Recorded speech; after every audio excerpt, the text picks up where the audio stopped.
Chers amis, bonjour. Nous sommes le mardi 3 octobre 2023. Il est 8h30. Quelques news de l'Arménie, de l'Artsakh et de la diaspora arménienne. Nouvelle d'Arménie, donc de ce mois-ci, donc qui vient de sortir, le mois d'octobre, bien sûr, l'Artsakh. Donc voilà, donc en couverture, la fin de l'Artsakh. Moi, j'aurais pantouраnisme. Moi, j'aurais mis un point d'interrogation, donc plutôt, voilà, avec une centaine de pages, dont mes fameuses caricatures, mes amis. Donc je vous présente, vous le savez, donc vous suivez régulièrement. Voilà, regardez surtout celles qui sont liées à Aliyev, déguisé en rabbin, qui allume sa bougie avec du gaz, le gaz azéri, en fait, tout simplement. Il achète Israël, voilà, avec son gaz, et effectivement sa stratégie anti-iranienne et anti-arménienne à la frontière. Puis ouais, beaucoup de pages en fait. Là, je ne vais pas revenir sur donc, la communauté, donc encore une caricature de l'Artsakh malheureusement qui est déjà démodée, dépassée. Voilà. Donc des reportages de nombreux reportages sur l'Arménie et l'Artsakh. Le dernier numéro donc des nouvelles d'Arménie Magazine. Et puis mes amis, donc ce concert qui aura lieu donc dimanche 15 octobre à 18h en l'église Saint-Sac de Valence. Donc voilà, dédié à Komitas pour chœur ouais, donc c'est musique arménienne pour chœur par Komitas, par le chœur de Priva, donc dirigé par Lucine Petrosian. Donc ça sera le dimanche 15 octobre. Et puis nous recevrons Arménia, donc l'association culturelle Arménia recevra pour des dédicaces Corinne Zarzavatian pour son dernier livre qui vient de paraître, le roman historique Rose de Diyarbakir. Donc voilà, un très très beau roman. Bien sûr, c'est l'histoire arménienne qui se défile sur le fond de l'histoire personnelle de, de, de ces personnes qui sont arméniennes et qui sont, je crois qu'elle était amoureuse, elle voulait voir Sarah Bernard, enfin bon, très très beau roman. Rendez-vous donc le vendredi 20 octobre à 20h30, MJC Jean Moulin à Bourg-les-Valences pour ceux qui veulent dédicacer leurs livres, hein, acheter et puis dédicacer. Et puis surtout, écouter Corinne Zarsavatian qui a beaucoup de choses à nous dire.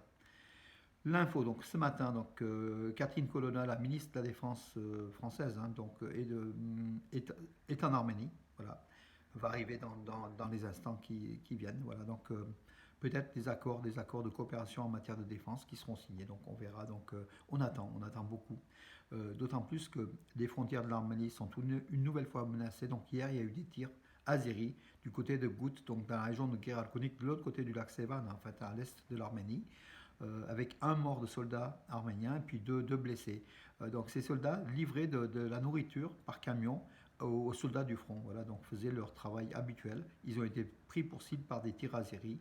Donc un mort et deux blessés. L'Azerbaïdjan continue à encore harceler l'Arménie malgré la récupération de l'Artsakh. Ça continue.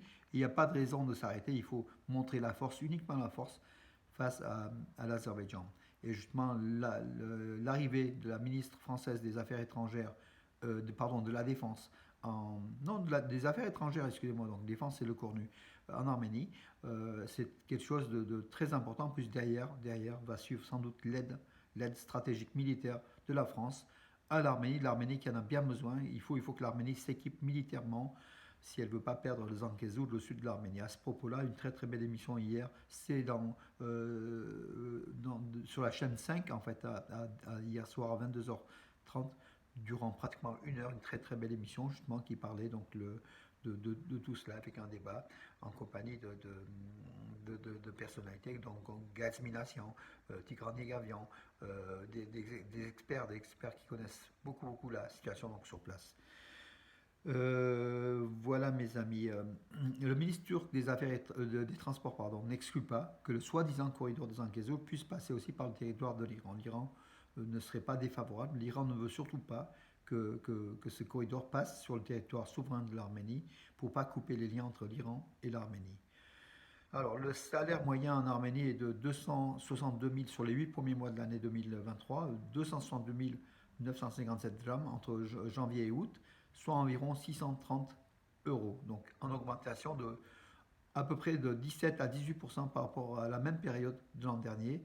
Il faut remarquer que dans le secteur privé, cette augmentation a été plus forte que dans le secteur public. Voilà. 100 520 personnes déplacées de force de l'Artsakh sont arrivées en Arménie d'après un bilan du gouvernement donc arménien. Entre-temps, il pourrait rester que 50 à 1000 Arméniens au Haut-Karabakh, selon les Nations Unies. Voilà, donc les derniers Arméniens sont encore là-bas, mais Stepanakert est une ville fantôme. Ce matin d'ailleurs, reportage sur CNews, BFM, France Info montrant Stepanakert et l'Artsakh vidé de sa population arménienne. Donc ça continue donc au niveau des reportages, mes amis. Donc effectivement, l'Arménie et l'Artsakh sont le sujet toujours d'actualité et c'est important. C'est important de ne pas, comment dire, détourner les yeux, puisque si on détourne les yeux, c'est le, comment dirais-je, l'Azerbaïdjan attaque l'Arménie. Voilà. Euh, vous allez me dire, ça ne va peut-être pas l'empêcher, mais quand même, ça peut ne pas bien l'arranger. Le ministre, donc, l'Iran est favorable au développement des liaisons de transport bénéfiques à la région, mais pas au changement des frontières internationales. C'est ce qu'a déclaré donc c'est qui donc le maintenant puisque le Armen Grigorian, le secrétaire d'État à la sécurité nationale d'Arménie, était en Iran. Donc cette déclaration a été réalisée par le ministre iranien, le porte-parole du ministère iranien des Affaires étrangères, Nasser Kanani, voilà, qui l'a déclaré. Donc en fait, frontières internationales, les frontières internationales ne doivent pas changer selon Téhéran, qui insiste, hein, c'est au moins la 10e déclaration de Téhéran qui vise directement bien sûr l'Azerbaïdjan et la Turquie, hein, en disant attention, c'est une ligne rouge à ne pas franchir. Voilà. Par contre, jusqu'où ira l'Iran en cas d'attaque, c'est la question. C'est la question. Moi, je suis convaincu qu'elle sera là, qu'elle sera là. Donc, l'Iran n'a pas le choix. Cette frontière entre l'Arménie et l'Iran est très très importante pour l'Iran. Voilà. Ne serait-ce que l'accès à la mer Noire, l'accès à l'Europe, l'accès à la Russie par l'Arménie, qui est une région de transit, et l'Arménie qui est un pays ami de l'Iran, malgré le régime sulfureux des mollahs. Hein. Donc l'Arménie compose aussi même avec l'État islamique qui protège aussi donc cette Arménie chrétienne, hein, si on parle en termes de religion. Donc voilà, donc les religions ne s'opposent pas vraiment quand il y a une stratégie des points communs, des gains mutuels, voilà, des intérêts mutuels. Voilà mes amis, écoutez, j'en ai terminé pour ce matin. Je serai plus bref que les autres années, que les autres jours, pardon. Je commence aussi à fatiguer, vous le voyez mes amis. Mais je continue à votre demande et puis à mon grand plaisir aussi, hein. Je ne me fais pas non plus prier. Euh, voilà mes amis, toujours ensemble, toujours plus fort pour soutenir l'Arménie, l'Artsakh, plus que jamais. L'Arménie a besoin de nous, les Artsakhiens ont besoin de nous, les habitants de l'Artsakh qui sont aujourd'hui réfugiés en Arménie ont aussi besoin de nous. Et peut-être, pourquoi pas, un retour en Artsakh si la sécurité est garantie. Mais la sécurité doit être garantie par par l'international, par les conventions internationales, ce qui n'a pas été jusque-là respecté. La mission de l'ONU a été donc effectivement en Artsakh, mais en Artsakh où il n'y avait plus d'intérêt, vidé de sa population arménienne. Et il ne constate qu'une chose, donc les reporters ou les proches des membres de l'ONU, que des paroles de paix, la paix, on veut la paix. Comme Aliyev a déclaré, maintenant qu'on a eu ce qu'on a voulu, on veut la paix. Mais faut-il croire?